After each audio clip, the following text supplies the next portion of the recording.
Hello నమస్తే. నేను journalist Srinivas. ఈరోజు సాక్షి పేపర్లోని వార్తలు చూద్దాం. మల్కాజ్గిరి ఎంపీ ఈటెల రాజేందరు నిన్న ఒక బాంబు పేల్చిండు.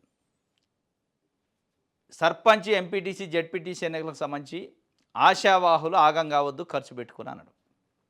దాంతో పెద్ద ఎత్తున రాష్ట్రంలో చర్చ జరుగుతుంది. అంతకుముందు కూడా జరుగుతుంది. ఆయన స్పష్టంగా ఒక ఎంపీ, సీనియర్ నాయకుడు కాబట్టి ఆయన అనే మాటకి కొంత శాంటిటీ వచ్చింది. జెడ్పీటీసీ, ఎంపీటీసీ, సర్పంచ్ ఎన్నికల షెడ్యూల్ వచ్చింది కదా అని చెప్పి ఎలక్షన్ డేట్లు, నామినేషన్ డేట్లు అన్నీ వచ్చినాయి కాబట్టి ఎవరైతే యాస్పిరెంట్స్ ఉంటారో ఆశావాహులు ఖర్చులు పెట్టుకొని దసరాకి, దీపావళికి దావతులు ఇచ్చి ఆగం కావద్దు, అవి జరిగే ఎన్నికలు కావు, జరగవు అని చెప్పిండు. ఇది ఒక్కసారే ఎప్పుడైతే షెడ్యూల్ వచ్చిందో పెద్ద ఎత్తున పల్లెల్లో పండగ వాతావరణం, ఎన్నికలకు సంబంధించి ఆశావాహుల్లో. ఇంకొక వైపు అనుమానం కూడా ఉంది. ఆ అనుమానానికి బలం చేకూర్చే విధంగా, అంటే జరుగుతాయా, జరగవా, ఆగిపోతాయా, ఈ రిజర్వేషన్ ఉంటాయా, ఉండవా అనే చర్చకి ఊతమిచ్చేలాగా ఈటెల రాజేందర్ వ్యాఖ్యలు ఉన్నాయి. దానికి సంబంధించి ఒక వార్తని సాక్షి పేపర్ ఇచ్చింది. ఆశావాహులు ఖర్చులు పెట్టుకొని ఆగం కావద్దు, స్థానిక సంస్థల ఎన్నికలపై రాష్ట్ర ప్రభుత్వానికి చిత్తశుద్ధి లేదు, హైకోర్టులో విచారణ పెండింగ్లో ఉండగా షెడ్యూల్ ఎలా ప్రకటిస్తారు, మల్కాజ్గిరి ఎంపీ ఈటెల రాజేందరు నిన్న మాట్లాడిండు. స్థానిక సంస్థల ఎన్నికలపై రాష్ట్ర ప్రభుత్వానికి చిత్తశుద్ధి లేదని, ఆశావాహులు పండగ పూట ఖర్చులు పెట్టుకొని ఆగం కావద్దని మల్కాజ్గిరి ఎంపీ ఈటెల రాజేందర్ అన్నారు. పండగల సందర్భంలో ప్రజలు ప్రశాంతంగా ఉండటం ప్రభుత్వానికి ఇష్టం లేదని, గ్రామాల్లో గందరగోళం సృష్టించడానికే రిజర్వేషన్లు ప్రకటించిందని చెప్పారు. హైకోర్టులో విచారణ పెండింగ్లో ఉండగానే షెడ్యూల్ ఎలా ప్రకటిస్తారని ప్రశ్నించారు. మంగళవారం హనుమకొండ జిల్లా కమలాపూర్లో ఏర్పాటు చేసిన మీడియా సమావేశంలో ఈటెల రాజేందరు మాట్లాడిండు. మంత్రుల వ్యాఖ్యలు వింటే నవ్వొస్తుందని చెప్పిండు.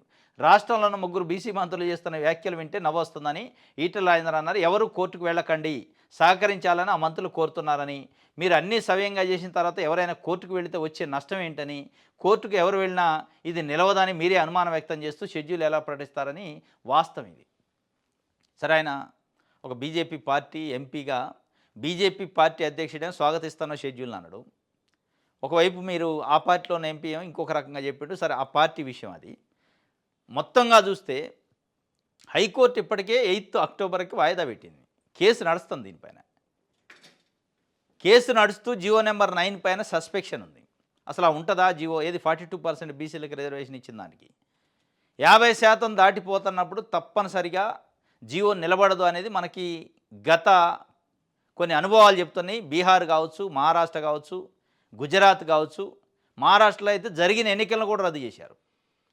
మహారాష్ట్రలో ఒక 5 జిల్లాల్లో ఇట్లాంటి జీవోలు ఇచ్చి అడావుడిగా ఎన్నికలు పెడితే దాని తర్వాత కోర్టులో కేసులు నడిచిన తర్వాత, వాదనల తర్వాత ఎన్నికైన సర్పంచులు, స్థానిక ప్రతినిధుల్ని రద్దు చేసేసింది పదవుల్ని. వాళ్ళు ఖర్చులు పెట్టుకొని ఎన్నికల్లో గెలిచి కనీసం 6 నెలలు కూడా పదవి చేయకుండానే రద్దయి పదవులు ఊడిపోయిన పరిస్థితుంది. అట్లాంటి జరగొద్దని ఈటెల రాజేందర్ అలర్ట్ చేసిండు. ఆశావాహులు ఖర్చులు పెట్టుకొని ఆగం కావద్దు వాస్తవంగా. ఎందుకంటే బీసీ నాయకులు, క్యాబినెట్లో ఉన్న బీసీ మంత్రులు, క్యాబినెట్లో ఉన్న మిగతా మంత్రులు కోర్టు ఆదేశాల ప్రకారం నడుచుకుంటాం, ఎవరూ కోర్టుకు పోవద్దు, మా నోటికాడ ముద్దను గొందొద్దు అని చెప్తున్నారు. అంటే గుంజే అవకాశాన్ని మీరు ఇస్తున్నారు. ఎవరు కోర్టుకు పోవద్దు అని మీరు అడుగుతున్నారంటే కోర్టుకు పోతే ఆగిద్ది దాని అర్థం. ఎవరు కోర్టుకు పోకుండా ఆపడం అనేది సాధ్యమయ్యే పని కాదు. సాధ్యమయ్యే పని ఏంటి? సక్రమంగా జీవోను అమలు చేయించే బాధ్యత జీవో కరెక్ట్గా తీసుకొచ్చి ప్రాసెస్ ప్రకారం అది మీ చేతిలో ఉన్నది వదిలిపెట్టి, మేమైతే ఆగమాగం ఇచ్చినాం కానీ మీరు కోర్టుకు పోవద్దు, మేమైతే లోపభూయిష్టంగా జీవో ఇచ్చినాం కానీ మీరు కోర్టుకు పోవద్దు అని చెప్పారంటే దాని అర్థం ఏంది? కోర్టుకు పోతే ఆగిద్ది అని చెప్పకనే చెప్తున్నారు మంత్రులు. కాబట్టి దీన్ని దృష్టిలో పెట్టుకోవాలి. ఎట్టి పరిస్థితుల్లో ఈ జీవో ఉండదు అనేది న్యాయ నిపుణులు చెప్తున్నారు. ఈ జీవో డిస్మిస్ చేసే జీవోనే, కొట్టేసే జీవోనే, నిలబడదు ఈ జీవో అని చెప్పి న్యాయ నిపుణులు చెబుతారు. ప్రభుత్వమేం లేదు మేము ఎలక్షన్స్ పెడతామని చెప్పి చెప్తుంది. ఇదంతా ఒక గేమ్ తప్ప నిజంగా జరిగే ఎన్నికలకు అనేది ఒక చర్చ అయితే నడుస్తుంది. కాబట్టి ఆగం కావద్దు. ఆశావాహులు ఈ దసరా దావతులతోని డబ్బులు ఖర్చు పెట్టుకొని ఆగం కావద్దని ఆయన చెప్పిండు. వాస్తవంగా అది కరెక్ట్. రైట్.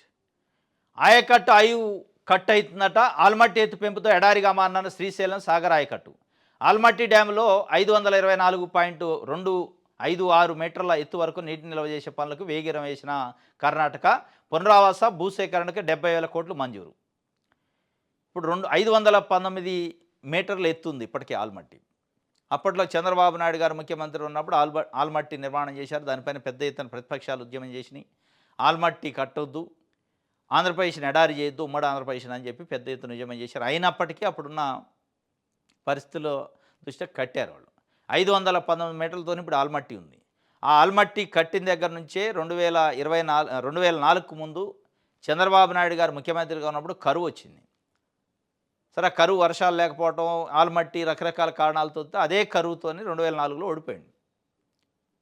దాని తర్వాత 10 సంవత్సరాలు పట్టింది అధికారంలోకి రావడానికి. ఇప్పుడు మళ్ళీ అదే చంద్రబాబు నాయుడు గారు ఆంధ్రప్రదేశ్ ముఖ్యమంత్రిగా, ఇక్కడ రేవంత్ రెడ్డి ముఖ్యమంత్రిగా ఉన్నాక మళ్ళా అక్కడ ఆల్మట్టి ఎత్తు పెంచుతారు 5 మీటర్లు. 5 మీటర్లు అంటే దాదాపు 15 నుంచి 18 అడుగుల ఎత్తు. ఆ ఎత్తు పెంచడం కోసం అయ్యే ఖర్చు పునరావాసం అయితే, భూసేకరణకైతే డబ్బులు 70,000 కోట్లు కేటాయించింది క్యాబినెట్. అదంతా ఒక ప్రాసెస్ నడుస్తుంది. ఇక్కడ 2 తెలుగు రాష్ట్రాలు ఎడారయ్యే ప్రమాదం ఉంది. 5 మీటర్లు ఎత్తు పెంచితే కృష్ణా వాటర్ ఒక చుక్క కూడా కిందికి రావు, శ్రీశైలం ఒట్టిపోద్ది, నాగరసాగర్ నీళ్లు రావు అని చెప్పి నీటి రంగ నిపుణులు మొత్తుకుంటున్నారు.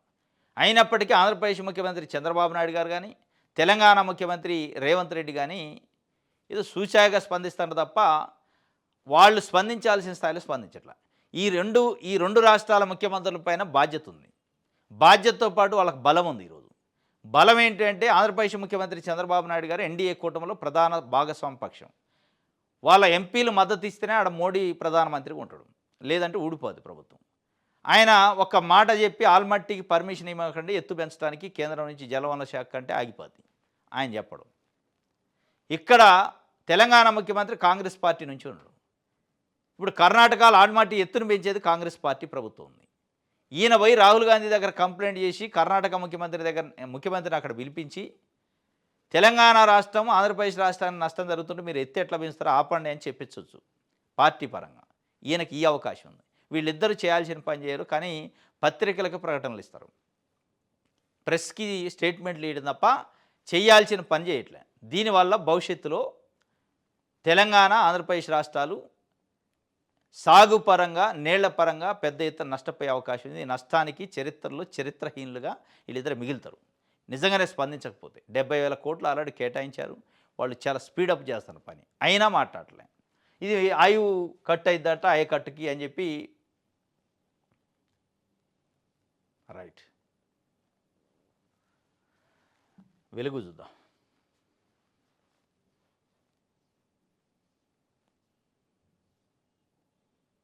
బాకీ పడింది మీరే. ఈ బాకీ గొడవ నడుతుంది కాంగ్రెస్కి బీఆర్ఎస్ మధ్య. బాకీ కార్డు అని కేటీఆర్ ఈ మధ్య ఒక కార్డును రిలీజ్ చేసింది. ఏం బాకీ? 6 గ్యారెంటీలు బాకీ పడ్డాడు రేవంత్ రెడ్డి, కాంగ్రెస్ పార్టీ ప్రభుత్వం. 6 గ్యారెంటీలు 100 రోజుల్లో అమలు చేస్తాం, దానికి సంబంధించి బాండ్లు రాసిస్తాం. నాన్ జ్యుడిషియల్ స్టాంప్ పేపర్ పైన బాండ్లు రాసిచ్చారు.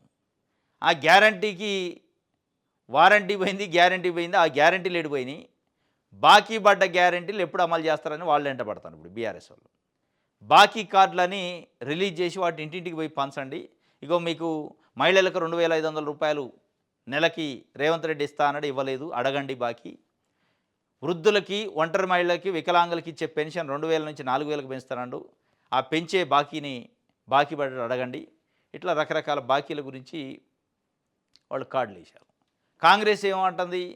బాకీ పడ్డది మీరు, మేం కాదని చెప్తుంది. సరే, ఈ బాకీ ఎవరి బాకీ, నిజమైన బాకీ అని చూస్తే కాంగ్రెస్ పార్టీ 6 గ్యారెంటీలు ఇచ్చింది, 100 రోజులు అమలు చేస్తామని. వాస్తవంగా బాకీ పడ్డట్టే. 2,500 మహిళలకు విషయంలో కానీ, వృద్ధులకి ఆసరా పెన్షన్ల విషయంలో 4,000 చేస్తున్నది కానీ, ఈ 2 ప్రధానమైన బాకీలు ఉన్నాయి. ఈ 2 ప్రధానమైన బాకీలతో పాటు రైతు భరోసా 15,000 ఇస్తానన్నారు, ఆడ 3,000 కోత వేశారు, అది బాకీ ఉంది. సరే, అది ఎంతో కొంత ఇచ్చారు కాబట్టి ఈ 2 అయితే అసలు అమలు చేయలే. ఈ అమలు చేయని బాకీల గురించి బాకీ పడ్డట్టే. మీరు ఉల్టా ఆయన బాకీ కార్డు రిలీజ్ చేసిన కాబట్టి మీరు బాకీ ఉన్నారని ఉల్టా ఎదురుదాడి చేస్తే ప్రజల కడుపు నిండదు. ప్రజల కడుపు నింపాల్సింది ప్రభుత్వం, ప్రతిపక్షంలో ఉన్నోళ్ళు కాదు. ప్రతిపక్షంలో ఉన్న బీఆర్ఎస్ నిజంగా బాకీ పడి ఉంటే ఆయన ఇంటికి పంపారు. ఆల్రెడీ 2023లో ఎన్నికలలో ఏం చేయాలో చేశారు, ఇంటికి పంపారు.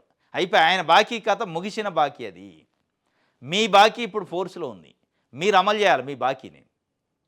అది వదిలిపెట్టి ఇప్పుడు బీఆర్ఎస్ వాళ్ళు బాకీ కార్డు రిలీజ్ చేశారు. మేము ఇస్తాం దసరాకా దీపావళికా నెక్స్ట్ ఇయరా ఏదో చెప్పాలి, కానీ నువ్వు బాకీ పడ్డావు అంటే నువ్వు బాకీ పడ్డావని మీరిద్దరిది అనుకుంటే ప్రజలకి ఏమొస్తుంది? మహిళలకు 2500 మీ విమర్శలతో రావు, మీ కౌంటర్ స్టేట్మెంట్లతో వాళ్ళకి 2500 అకౌంట్లోకి రావు. లేదా వికలాంగులకి, వితంతువులకు, ఒంటరి మహిళలకి, వృద్ధులకి రావాల్సిన 2000 పెన్షన్ 4000 కాదు, పెరగదు. పెరగాలంటే ప్రభుత్వం ఇనిషియేషన్ తీసుకోవాలి. ప్రభుత్వం ఒక అడుగు ముందుకేసి వాళ్ళకి పెంచే కార్యక్రమం చేయాలి తప్ప ఈ బాకీ నీదంటే నీదని, బాకీ పడ్డది మీరే, మీ హయాంలో హామీలన్నీ ఎగ్గొట్టి మాపై దుష్ప్రచారమా? బీఆర్ఎస్ బాకీ కార్డు ప్రచారంపై PCC chief Mahesh Kumar Goud fire. మేము ఇచ్చిన హామీలన్నీ నెరవేరుస్తున్నాం. రేషన్ కార్డులు, సన్నబియ్యం, ఉద్యోగాలు, ఫ్రీ కరెంట్ ఇస్తే బాకీ పడ్డట. ఈ ఇస్తే బాకీ పడ్డట కాదు, ఇచ్చారు. మిగిలిన ఏంటంటున్నారు? ఇవాళ బీఆర్ఎస్, కేటీఆర్ బీఆర్ఎస్ అడగట్లే, అడిగేది వాళ్ళు రాజకీయంగా అడగచ్చు, కానీ ప్రజలు అడుగుతున్నారు. ఈరోజు మీరు గ్రామాల్లోకి వెళ్ళండి, గ్రామాల్లోకి వెళ్తే మహిళలు మిమ్మల్ని నిలదీసే పరిస్థితి, వృద్ధులు, వికలాంగులు, ఆసరా పెన్షన్దారులు అడిగే పరిస్థితి. వాళ్ళకేం చెప్తారు? బీఆర్ఎస్ కంటే మీరే బాకీ పడ్డరు, మీ హామీలు నెరవేర్చలేదని అంటారు, కౌంటర్ ఇస్తారు. ప్రజలకేం చెప్తారు? సన్నబియ్యం ఇచ్చారు, అయిపోయిందా? రేషన్ కార్డులు ఇచ్చారు, అయిపోయిందా? ఇందిరమిళ్ళు ఇచ్చారు, అయిపోయిందా? అవి ఇచ్చారు, వాటితో పాటు మాకు ఇస్తానన్న 2500 ఏంటి, మాకు ఇస్తానన్న 4000 పెన్షన్ అయిందని వాళ్ళు అడుగుతున్నారు. ఆ బాకీ గురించి మీరు సమాధానం చెప్పండి. బీఆర్ఎస్ బాకీ ఉంది కాబట్టి వాళ్ళని ఇంటికి పంపారు. వాళ్ళు ఒకళ్ళు నిజంగానే వాళ్ళు ఇచ్చిన హామీలను ఎగ్గొట్టారు కాబట్టి మరి ఇంటికి పంపారు. వాళ్ళ హామీలు ఎగ్గొట్టారు కాబట్టి ఇంటికి పంపారు, వాళ్ళ పని అయిపోయింది. వాళ్ళు ఈరోజు అధికారంలో లేరు, మిమ్మల్ని ఎక్కిచ్చారు. మిమ్మల్ని సీట్లో కూర్చోబెట్టింది ఎందుకు? 6 గ్యారెంటీలు అమలు చేస్తున్నందుకు. పెన్షన్ కేసీఆర్ 2000 ఇస్తే నేను 4000 ఇస్తా అంటే, ఆ 4000 ఎక్కడి అని బాకీ అడుగుతున్నారు. ప్రజలకు సమానం చెప్పండి మీరు, బీఆర్ఎస్కి కాదు చెప్పాల్సింది. పీసీసీ చీఫ్ మహేష్ కుమార్ గౌడ్ చెప్తుండు, మేము రేషన్ కార్డులు ఇచ్చినాం, సన్న బియ్యం ఇచ్చినాం, ఉద్యోగాలు ఇచ్చినాం, ఫ్రీ కరెంట్ ఇచ్చినాం, బాకీ పడ్డట్టయిద్ది, ఇవన్నీ ఇచ్చినాం, మిగతా గ్యారెంటీల సంగతి ఏందని ప్రజలు అడుగుతారు కదా. మీరు ఇచ్చింది 6 గ్యారెంటీలు కదా, 4 అమలు చేసి 2 ఎగ్గొట్టి అమలు చేసిన వాటి గురించి చెబుతారు, కానీ ఆపిన వాటి గురించి బాకీ అంటే ఏంది? అమలు చేయని బాకీ, అమలు చేసినవి కళ్ళకు కనపడుతున్నాయి, అనుభవిస్తున్నారు. అమలు చేయని బాకీల గురించి అడుగుతున్నారు, ఆ బాకీల గురించి సమానం చెప్పాలి ప్రజలకి.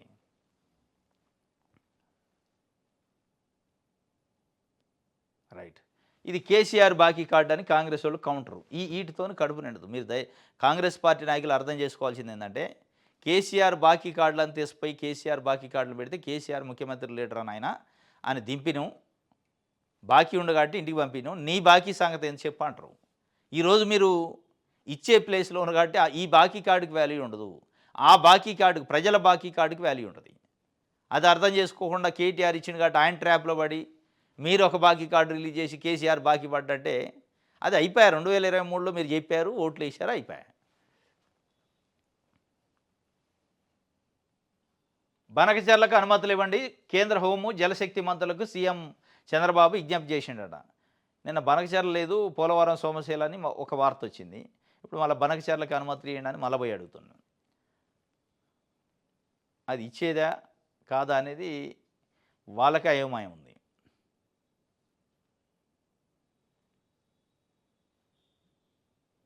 రైట్.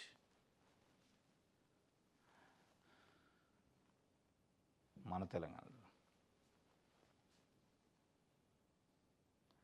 ఐఏఎస్లు ఇష్టారాజ్యం అట, మంత్రుల ఆదేశాలు బేఖాతరు చేస్తారట. మంత్రులు చెప్తే మేమెందుకు వినాలన్నట్టు వ్యవహరిస్తున్న కొందరు ఐఏఎస్లు ప్రభుత్వానికి ఇబ్బందికరంగా మారిన వారి వ్యవహార శైలి. ముఖ్యమంత్రి రేవంత్కు ఫిర్యాదు చేసిన పలువురు మంత్రులు, నియోజకవర్గాల నుంచి వచ్చిన ప్రజాప్రతినిధులపై చిన్నచూపు, సచివాలయంలో విజిటర్ సమయం కుదింపు, ఎమ్మెల్యేలు ఎమ్మెల్సీలను అగౌరవపరిచేలా వ్యవహరిస్తున్న కొందరు బ్యూరోక్రాట్లు. రేవంత్ రెడ్డి ప్రభుత్వంలో ప్రధానంగా ఈరోజు లోపం అంటే పరిపాలనలో పట్టు లేదనో, పరిపాలన పైన ప్రజల్లో ఒక విరక్తి రావటమో, లేదా కాంగ్రెస్ పార్టీ కార్యకర్తల్లో ఒక విరక్తి రావటమో, దానికి ప్రధాన కారణం ఏఐఎస్లే. బ్యూరోక్రాట్లు వాళ్ళ సొంత జాగీర్ లెక్క వ్యవహరిస్తున్నారు. సెక్రటరియట్ వాళ్ళ ఎస్టేట్ అయినట్టు, వాళ్ళే ఏదో సంపాదించుకున్నట్టు వాళ్ళ సొంత ఆస్తి లెక్క ఫీల్ అవుతున్నారు. ప్రజలు ఎన్నుకొని ప్రభుత్వంలోకి తీసుకొస్తే ఎమ్మెల్యేలు అవుతారు, మంత్రులు అవుతారు.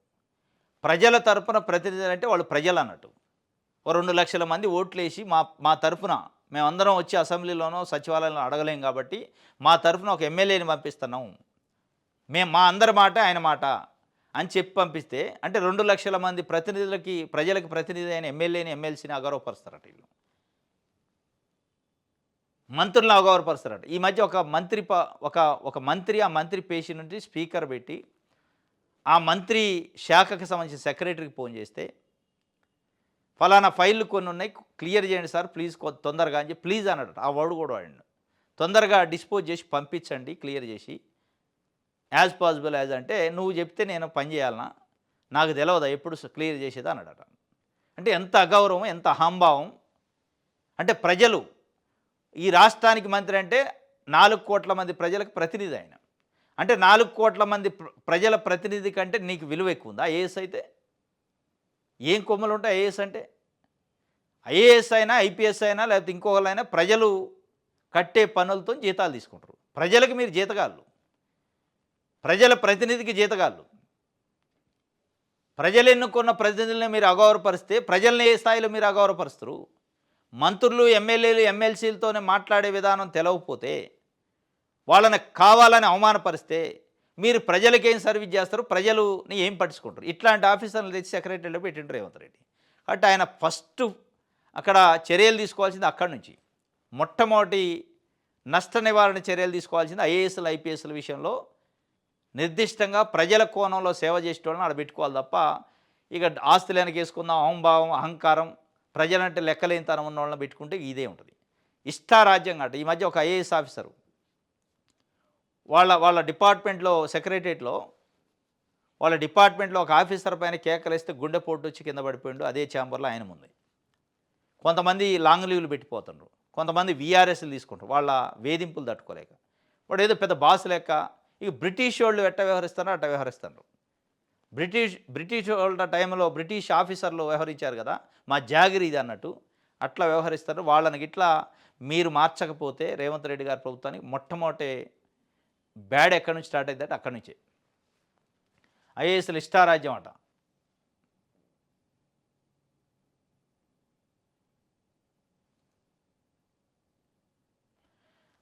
రైట్, దిశ చూద్దాం. రాష్ట్ర స్థాయిలో జెడ్పీటీసీ అభ్యర్థుల ఎంపికట 5వ తేదీ నాటికి పేర్లు పంపించండి. ప్రతి స్థానానికి 3 చొప్పున ప్రతిపాదనలు కాంగ్రెస్ నేతలకు రేవంత్ సూచన. కాంగ్రెస్ పార్టీ పరంగా రాష్ట్ర స్థాయిలో పెడతారట జెడ్పీటీసీల అభ్యర్థులని. ఈ జిల్లా స్థాయిలో ఇదివరకు ఆ మండలంలో ఉన్న నాయకులే కూర్చొని డిసైడ్ చేసుకునేది. 3 పేర్లు రాష్ట్ర స్థాయిలో పంపిస్తే ఆ రాష్ట్ర స్థాయిలో మళ్ళీ కూర్చొని ఎవరిని పెట్టాలనేది డిసైడ్ చేస్తారట. ఇక మంత్రులు ఇన్ఛార్జి మంత్రులు ఎమ్మెల్యేల బాధ్యత జెడ్పీటీసీలను గెలిపించాల్సిందంట. ప్రభుత్వ పనితీరు కూడా ఉంటుంది దాంట్లో. కేవలం మంత్రులు పోయి చెప్పగానే ఓటేస్తారు. మొత్తానికి జెడ్పీటీసీ అభ్యర్థుల ఎంపిక కూడా చురుగ్గా ప్రయత్నాలు చేస్తున్నట్టు మొత్తానికి ఉంది. కానీ 8th రోజు మళ్ళీ ఒక గండం ఉంది. ఆ గండం ఓడెక్కితే తప్ప. రైట్, బరిలో బంధువులట. స్థానిక ఎన్నికల్లో మంత్రులు ఎమ్మెల్యేల కుటుంబ సభ్యుల పోటీ, మాజీలు వారి ఫ్యామిలీల మెంబర్స్ సైతం. జడ్పీ పీఠం పైన అందరి ఫోకస్. కాంగ్రెస్ బీఆర్ఎస్లో పోటాపోటీ. అసెంబ్లీ ఎన్నికల్లో టికెట్ రాని వారు సైతం పోటీకి రెడీ. బరిలో వేం నరేందర్ రెడ్డి కుమారుడట. ములుగు నియోజకవర్గంలో గంగారం మండలం జడ్పీటీ స్థానం జనరల్కి కేటాయించారు. ఇక్కడ నుంచి పోటీ చేసేవారికి జడ్పీ చైర్మన్ పదవి దక్కుతుందని రాజకీయ వర్గాల్లో చర్చ జరుగుతుంది. వేం నరేందర్ రెడ్డి కుమారుడిని వచ్చే అసెంబ్లీ ఎన్నికల్లో పోటీ చేయించాలనే ఆలోచన ఉందని ఆయన ప్రధాన అనుచరులు స్థానికంగా చర్చించుకుంటున్నారు. జడ్పీ చైర్మన్ జనరల్కు రిజర్వ్ కావడంతో ఇప్పుడే రాజకీయ రంగ ప్రవేశం చేసి అసెంబ్లీ ఎన్నికల నాటికి బలమైన పునాది వేయించాలని ఆయన ఆలోచిస్తున్నట్టు ఆ పార్టీ నేతలు చెప్తున్నారు. మంత్రి సీతక్కను ఒప్పించి ఆయన జడ్పీటీసీగా పోటీ చేస్తారని ప్రచారం సాగుతున్నది. కానీ దీనిపై ఇప్పటివరకు వేం నరేందర్ రెడ్డి ఎలాంటి స్పష్టత ఇవ్వలేదు. ఇంకా స్పష్టత ఏముంది? వాళ్ళకి అవకాశం తోలిపెడతారు. అవకాశం జిల్లా పరిషత్తు జనరల్ వచ్చిందట. అక్కడ ఉన్న జడ్పీటీసీ గంగారం జడ్పీటీసీ జనరల్ వచ్చింది. అయిపోయాయి, దింపుతారు రంగంలోకి, దాంట్లో డౌటే లేదు. ఇది మొత్తానికి బరిలోకి బంధువులు దిగుతున్నారట. ఎవరు బంధువులు అంటే ఎమ్మెల్యేలు, మాజీ ఎమ్మెల్యేలు, మంత్రులు, వాళ్ళ కుటుంబ సభ్యులు, గడిచిన ఎన్నికల్లో టికెట్ రాని మాజీ ఎమ్మెల్యేలు, ఎమ్మెల్యే యాస్పిరెంట్స్. ఎక్కడో ఒక దగ్గర జడ్పీటీసీ కంటెస్ట్ చేసి మళ్ళీ జిల్లా పరిషత్ చైర్మన్ అయితే మళ్ళీ అది కూడా ఒక ప్రోటోకాల్ ఉంటుంది కాబట్టి జిల్లా స్థాయిలో ఒక పదవి ఉంటుంది కాబట్టి దానికోసం ఇక తపన పడుతున్నారట. బరిలో బంధువులను దింపుతున్నారట. ఈ బంధువుల కథ మరి ఆడిదాకా వస్తే చూడాలి. ఇక అన్న రిజర్వేషన్లు మారతాయా, దావతులు అడుగుతున్నారు, ఏం చేయాలి? మంత్రులు ఎమ్మెల్యేలకు అనుచరుల ఫోన్లు ఈ స్టార్ట్ అయినాయట. ఎమ్మెల్యేలకు ఫోన్లు చేసి దసరా వచ్చింది, పండగ దావతులు అడుగుతున్నారు, రిజర్వేషన్ అని మీరు ఒకటి పెడితిరి, అది ఉండేదా ఊడేదా? మరి నేను అనవసరం ఖర్చు పెట్టుకుంటే అది అసలు రిజర్వేషన్ తారుమారైద్దా కథ హైకోర్టు అంటున్నారు, ఇది ఉండదు అంటున్నారు రకరకాలు. కానీ వాళ్ళకేం తెలుస్తుంది ఎమ్మెల్యేలకు మట్టుకి. ఈవెన్ రేవంత్ రెడ్డికే తెలియదు ఈరోజు ఏం జరిగిద్దో, ఏం జరగబోతుందో ఆయనకి తెలవకనే, స్పష్టత లేకనే గమ్మునుండు. వాస్తవంగా 42% రిజర్వేషన్లు స్థానిక సంస్థలు బీసీలకి ఇవ్వడం అనేది మన రాష్ట్ర చరిత్రలో మొట్టమొదటిసారి. అదొక హిస్టారికల్.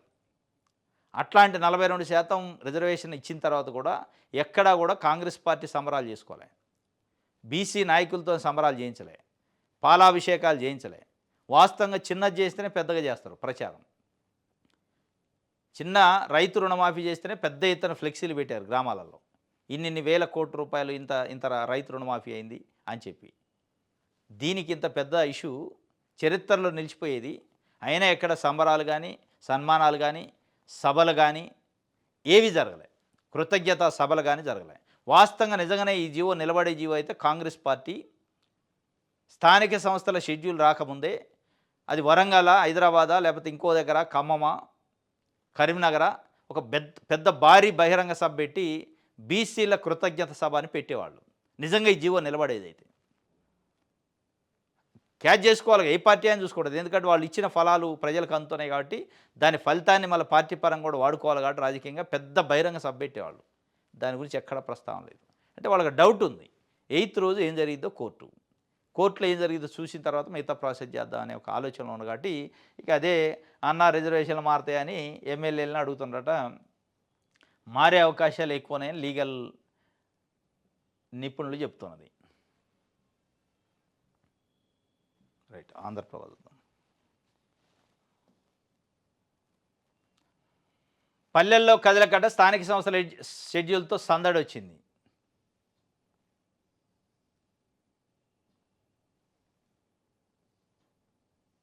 రైట్,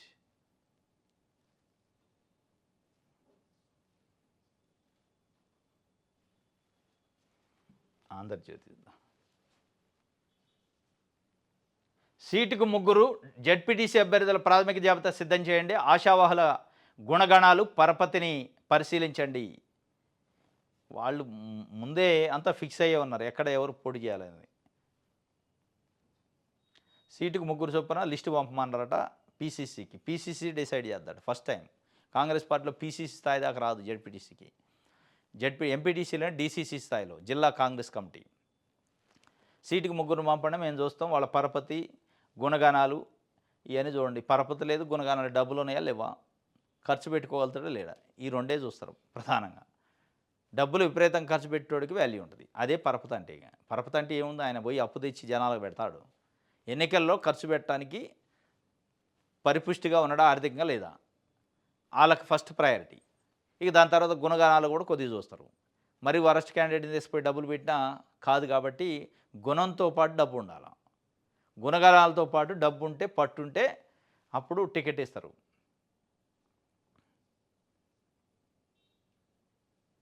రైట్, ఈనాడు చూద్దాం.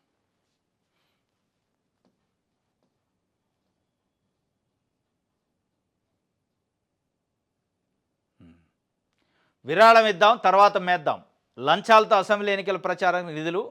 విద్యుత్ శాఖ ఇంజనీర్ల దోపిడీలో కొత్త కోణమట. గెలిచాక తమకు అన్ని విధాల మద్దతు ఇచ్చేలా ఒప్పందం. 3 కలిసి ₹1 కోటి సమర్పణ, వసూలు రాజ్యాలపై ప్రభుత్వం విచారణ. అసలు ఏ స్థాయికి పోయిందంటే అవినీతి అధికారులు. విద్యుత్ శాఖ ఏడీ మొన్న దొరికిండు, చేవెళ్ళ ఏడీ అంబేద్కర్ 500 కోట్ల రూపాయలు సంపాదించాడట. ఇప్పుడు జైల్లో ఉండు, చెంచలగూడ జైల్లో చెప్పకూడదు ఏంటండు. అయినా ఏం కాదనుకోండి, 3 నెలలు బెయిల్తో వస్తారు, మళ్ళీ ఉద్యోగం ఇస్తారు, వాడు సీటు మళ్ళీ లైసెన్సు వసూలు చేసుకోవడానికి లైసెన్సు వచ్చింది. ఇది మన చట్టంలో లోపం ఉంది. డిస్మిస్ చేసి పర్మనెంట్గా దూరం చేసి ఆస్తులు మొత్తం అటాచ్ చేసే పరిస్థితి లేదు. లేకనే ఈ విడిగా డబ్బులు. వాళ్ళు ఏ స్థాయికి పోయారంటే విరాళం ఇద్దాం పొలిటికల్ లీడర్లకి. ఎన్నికలలో ఎమ్మెల్యేకి నిలబడే క్యాండిడేట్లకి అన్ని పార్టీల వాళ్ళకి విరాళాలు ఇస్తే ఎవడు గెలిచినా మనకు మద్దతు ఇస్తాడు, మనం చేసే దోపిడికి మద్దతు ఇస్తాడనే ఒక స్కెచ్ అట. చూడండి ఏ స్థాయికి. ఇదో గతంలో వ్యాపారస్తులు, బిజినెస్ చేసేటోళ్ళు, కాంట్రాక్టర్లు వాళ్ళు ఇచ్చేది విరాళాలు. పార్టీలకు విరాళాలు ఇచ్చి ఏ పార్టీ అధికారంలో వచ్చినా మనకి ఇబ్బంది లేకుండా ఉండాలని. ఇప్పుడు ఆఫీసర్లు లంచం తీసుకునే ఆఫీసర్లు కూడా మన లంచాలకు అడ్డం రాకుండా ఉండాలంటే ఎమ్మెల్యేలకు మద్దతు ఇచ్చి వాళ్ళకి కాస్త డబ్బులు ఇస్తే ఎన్నికల్లో ఖర్చుకి వాళ్ళు మన చేతిలో ఉంటారు అని చెప్పి విరాళాలు ఇచ్చారట. విద్యుత్ శాఖలో మరి ఆ విద్యుత్ శాఖలో జరిగిన అవినీతి పైన ఎంక్వైరీ చేస్తుంటే రకరకాల వ్యవహారాలు బయటపడుతున్నాయి. ఏ స్థాయిలో అంటే అవినీతి ఎంత స్థాయిలో ఉందనేది అర్థమవుతుంది. విద్యుత్ సిబ్బంది లంచాల వసూళ్లు అవినీతిపై తవ్వే కొద్దీ కొత్త అంశాలు వెలుగు చూస్తున్నాయి. లక్షలు ఇచ్చి లంచాల వసూళ్లు అధికంగా ఉండే పోస్టుల్లోకి వచ్చిన విద్యుత్ ఇంజనీర్లు అదే స్థాయిలో అక్రమ సంపాదనకు తెగబడుతున్నారు. గ్రేటర్ హైదరాబాద్లో లంచాల వసూల్లో ఆరితేరిన 3 విద్యుత్ ఇంజనీర్లు అసెంబ్లీ ఎన్నికల సమయంలో తమకు కావాల్సిన నేతకు విరాళం ఇచ్చారు. ఈ విషయాన్ని ప్రభుత్వ అంతర్గత విచారణలో గుర్తించింది. ఒక ప్రధాన రాజకీయ పార్టీ అభ్యర్థికి 3 ఇంజనీర్లు నేరుగా ₹1,00,00,000 విరాళం ఇచ్చారు. అసెంబ్లీ ఎన్నికల సమయంలో తమ పరిధిలోని పరిశ్రమలు, వ్యాపారుల నుంచి ఈ 3 వసూలు చేసి ఎన్నికల ప్రచారానికి పంపినట్టు విశ్వసనీయ వర్గాలు తెలిపాయి. వారు హైదరాబాద్ నగరంలో 3 కీలక విద్యుత్ డివిజన్లలో ఇంజనీర్లుగా పనిచేస్తున్నారు. ఎన్నికలకు గెలిచిన తర్వాత తమకు అన్ని విధాలుగా అండగా ఉండాలనే ఒప్పందంతో విరాళం ఇచ్చినట్టుగా సమాచారం. అలాంటి ఇంజనీర్లపై విచారణ చేయాలని విద్యుత్ సంస్థల యాజమాన్యాలను తాజాగా ప్రభుత్వం ఆదేశించింది. 300 మందికి పైగా ఉన్నారు ఇట్లాంటి వాళ్ళు. మళ్ళీ వీళ్ళు ఇంట్లో డబ్బులు కాదు ఇచ్చేది. పారిశ్రామికవేత్తలు పరిశ్రమల దగ్గరకు పోయి వాళ్ళని ఎమ్మెల్యే కంటెక్ట్ చేసిండు, ఆయన అడుగుతుండు మీరు ఇవ్వండి అని చెప్పి వసూలు చేసి దాంట్లో మళ్ళీ వీళ్ళు కొన్ని ఉంచుకొని ఆయన కొన్ని ఇచ్చి ఆ ఇచ్చేటప్పుడు కండిషన్ అట, మీరు గెలిచిన తర్వాత మేము ఏం చేసినా లంచాలు తీసుకున్నాం కాస్త మాకు సపోర్ట్ చేయాలి అని చెప్పి. అంటే ఏ స్థాయిలో ఒక ఆర్గనైజ్డ్ క్రైమ్ అనమాట ఇదంతా, ఆర్గనైజ్డ్ కరప్షన్. దీనికి ఫుల్ స్టాప్ పడాలి అంటే ఒకటే, ఆస్తులు సంపాదించినోడు వాడు జీతం కాక మిగిలిన ఉన్న ఆస్తులు మొత్తం ప్రభుత్వ ఖజానాలో జమ చేస్తాం. ₹1 కూడా ఉంచు, నీ బెనామీలు కానీ కుటుంబ సభ్యులు ఎవరి దగ్గర ఉన్నా ప్రతిదానికి లెక్క లేదు అంటే లెక్క లేని డబ్బు అంతా తీసుకొచ్చి ఇందులో వేస్తాం ఖజానాలో. ప్లస్ నువ్వు పర్మనెంట్గా ఉద్యోగం ఉండదు, డిస్మిస్, కఠినమైన చట్టాలతోని శిక్షిస్తాం. ఈ 3 ఉంటే తప్ప వాళ్ళు లంచం తీసుకోవడం ఆగరు, ఈ విరాళాలు ఇవ్వటం ఆగరు. ఇది పొలిటికల్ అయిపోయింది. కరప్షన్ ఏమో ఆఫీసర్లు చేసే కరప్షన్ పొలిటికలైజ్ చేశారు. ఇంకెందుకు ఆగిద్ది ఇది? ఇక ప్రతి ఆఫీసరు ఎన్నికలు వచ్చినాయంటే అభ్యర్థులకి విరాళాలు ఇస్తాడు, అడ్డగోలుగా దోచుకుంటాడు. వాళ్ళని అడ్డుకునేది ఎవరిగా? అడ్డుకోవాల్సిన ప్రజాప్రతినిధులకే లంచం ఇస్తాండి, అడ్డుకోవాల్సిన ఏసీబీకి పర్మిషన్ ఇయ్యరు ఎంక్వైరీ చేయడానికి. కాబట్టి విరాళాలు ఇచ్చి తర్వాత మేసేద్దాం అనే పద్ధతికి వచ్చింది.